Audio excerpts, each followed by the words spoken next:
Ramirez stared at the enlarged frame on her screen. The masked figure wasn't just a stranger.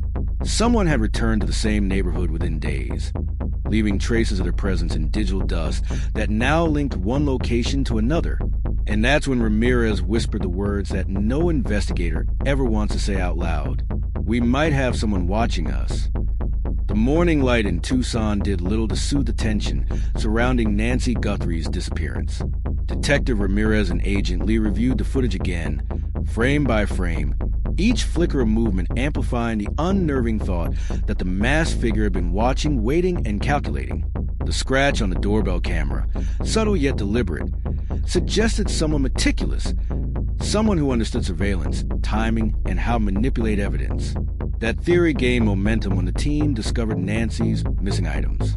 Her purse and a small amount of cash were found discarded near a canal on the outskirts of town, roughly 2 miles from her home. Nothing else appeared missing. No electronics, no personal mementos, no valuables of significant worth. This wasn't a robbery in the traditional sense.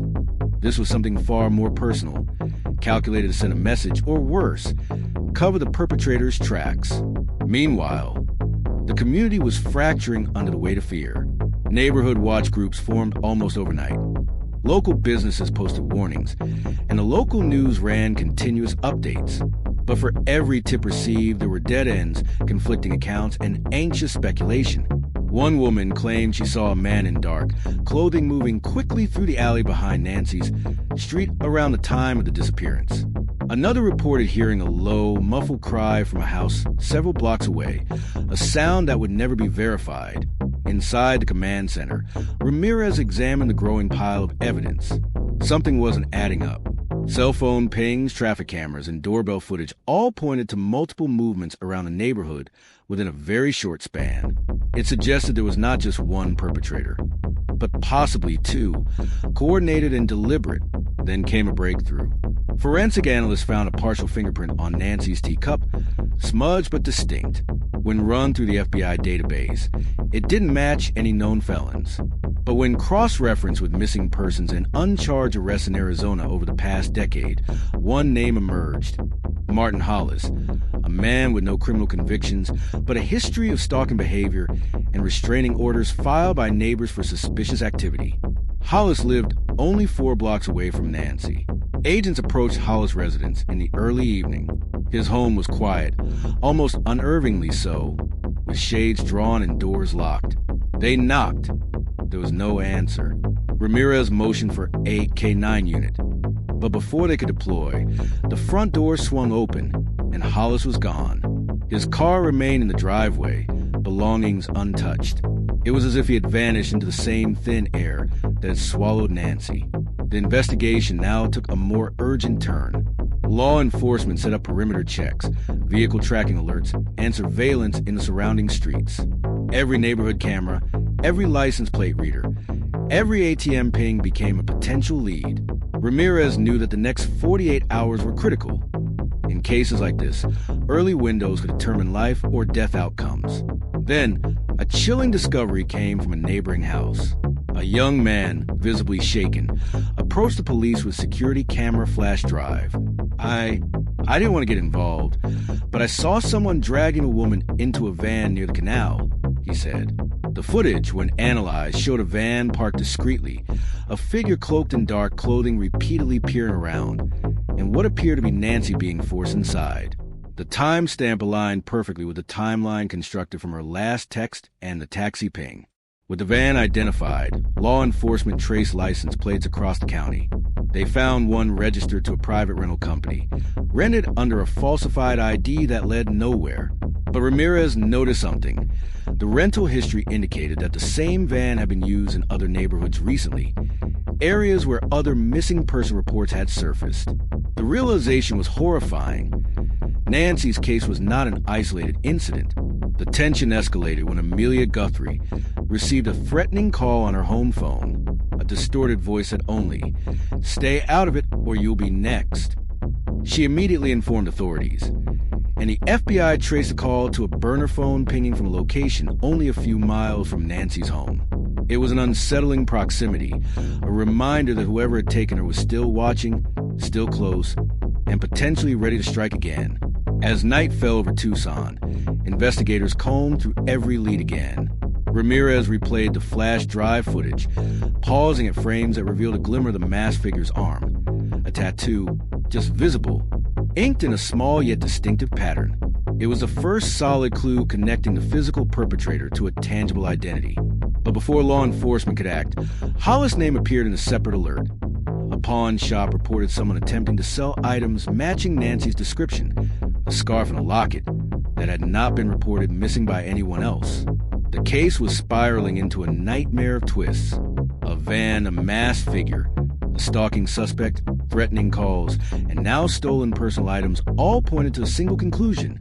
Nancy Guthrie's disappearance was the centerpiece of something far larger, far more sinister than anyone had anticipated. And then, in a final, shocking turn that left every investigator in the room staring in disbelief, a neighbor called reporting a strange noise in a storage facility on the edge of town. Ramirez and her team rushed to the location. The door, partially ajar, revealed a chilling scene. Personal belongings, clothes, photographs, jewelry, meticulously organized on shelves. But there was no sign of Nancy herself. It was as if her life had been unpacked, cataloged, and stored, yet she remained missing. Ramirez whispered to Lee, her voice taut with disbelief. "We're not just dealing with a disappearance. This is methodical, calculated, and the deeper we dig, the more we realize the person behind this is still one step ahead." As the camera pans across the storage room, the viewers are left staring at the eerie, silent shelves, a haunting prelude to a truth that remains just out of reach. The van is gone, Hollis is missing, and Nancy Guthrie's fate hangs in a terrifying, unresolved balance. They thought the trail was cold, but as investigators would soon discover, the nightmare was only beginning. Before we begin, if you want more twisted, chilling, real crime mysteries like this, make sure you like, subscribe, and drop a comment below. This next story will haunt you long after it ends. They found the last message on her phone at 2:47 in the afternoon. A simple line of text that would soon echo across hundreds of news reports, police bulletins, and true crime message boards around the world. "I'm scared." It was sent from the home of 84-year-old Nancy Guthrie, a retired schoolteacher who had lived alone for decades on the quiet outskirts of Tucson, Arizona. Neighbors describe her as warm, soft-spoken, and fiercely independent. The sort of woman who baked cookies for block parties and never once locked her front door. But that afternoon, something was wrong. Whatever fear had gripped her was real, palpable, and immediate. By the time investigators arrived, her house was eerily silent. No signs of a struggle greeted them in the living room. The rocking chair where she watched the midday news sat still, the television paused on a weather forecast. A single cup of tea rested on the coffee table, untouched. But then, the telltale signs began to assemble like pieces in a puzzle no one wanted to solve. Bloodstains, small but unmistakable, trailed from a hallway toward the back door. At first, crime scene technicians wondered if they were old, remnants of an unrelated fall, or minor cut. But careful testing revealed fresh droplets, smeared and interrupted in patterns that hinted at sudden movement. Whoever had been in Nancy's home had been there minutes before the police were called. Security footage from a neighborhood, Ring cameras, doorbell cams, private systems became the first real window into what happened that day. On video, a masked figure can be seen approaching Nancy's front gate at 2:35 p.m. The person moves quickly, instinctively, as if trying to remain unnoticed, glances up at the camera, and then at the gate again. Seconds later, the camera stops recording, not because the video ends, but because the lens is abruptly covered. That single clip became Exhibit A in the Bureau of Investigation's case file, an image of a stranger, face obscured, movements deliberate, and the last known visual trace of Nancy before she vanished. Detective Laura Ramirez was assigned to the case. A seasoned investigator with nearly 2 decades on the force, Ramirez had seen disappearances before, but rarely under such unsettling circumstances. She sat in her office surrounded by boards plastered with photos, maps, and timelines. Every lead had its line, every fragment of evidence a pushpin. But there were gaps, big ones, where answers should have been. "What do we have for motive?" she asked aloud, even though her partner, Agent Marcus Lee, was already scanning the latest lab reports. "For now, nothing concrete," Lee replied. "No calls from Nancy to anyone unusual. No financial trouble. No threats on record. It's like she just disappeared." But that wasn't quite true. There was something. A call made from Nancy's phone to a local taxi company at 2:49 p.m., just 2 minutes after the frightening text. The ride was never completed, but the ping put her phone on the east side of town, several blocks from her house. Whoever took Nancy that afternoon wanted to make it look like she left voluntarily. But the blood, the masked figure caught on camera, and the missing time between the text and the taxi call suggested something far more sinister. As the hours turned into an overnight investigation, Amelia Guthrie, Nancy's niece, stood frozen in her aunt's front yard. The Arizona sun dipped low on the horizon, twilight casting long shadows across the scene. Her voice quavered as she spoke to a local reporter, her words half lost in grief and confusion. She was careful, Amelia said, clutching a folded tissue. She always locked her doors, called me every Sunday, and knew everyone on the street by name. If she was scared, she must have seen something none of us did. Back at the command center, federal and local law enforcement combed phone records, credit card activity, and every possible data point that might reveal where Nancy went after that message. Hours into the night, a call alert sounded on Ramirez's phone. A tip from a caller who said they recognized a masked figure from the footage. The voice on the other end was shaky, suggesting a neighbor who had seen someone acting strangely in the past week near Nancy's home. But before Ramirez could get more details, the line went dead. Ramirez frowned at the drop call. "Keep trying," she murmured to Lee. "If that tip turns out to be real, we might have our first break." But not all breaks are the kind investigators hope for. By early morning, another alert lit up the investigator screens.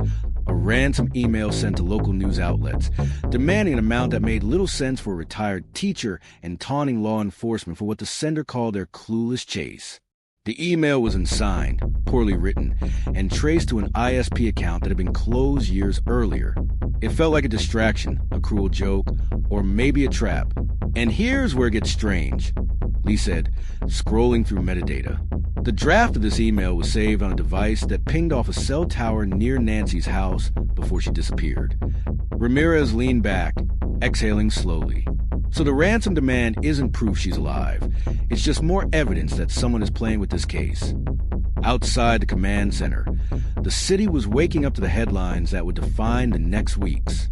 84-year-old vanishes after "I'm scared" text, FBI investigating. Masked intruder on camera before disappearance. Ransom email sparks more questions than answers. But for every headline, every tweet, and every theory spun in online forums, there remained one glaring truth. Nancy Guthrie was still missing. Then, just as the investigation was gathering pace, detectives made a discovery that changed everything and turned this baffling disappearance into a full-blown nightmare. When analysts examined the dented doorbell camera further, they noticed something almost too subtle to see. A tiny scratch near the lens, one that matched marks found on another camera at a different address a few blocks away. That residence belonged to a man who lived alone, a quiet tenant whose name appeared in no criminal databases, but whose recent movements were suspicious at best.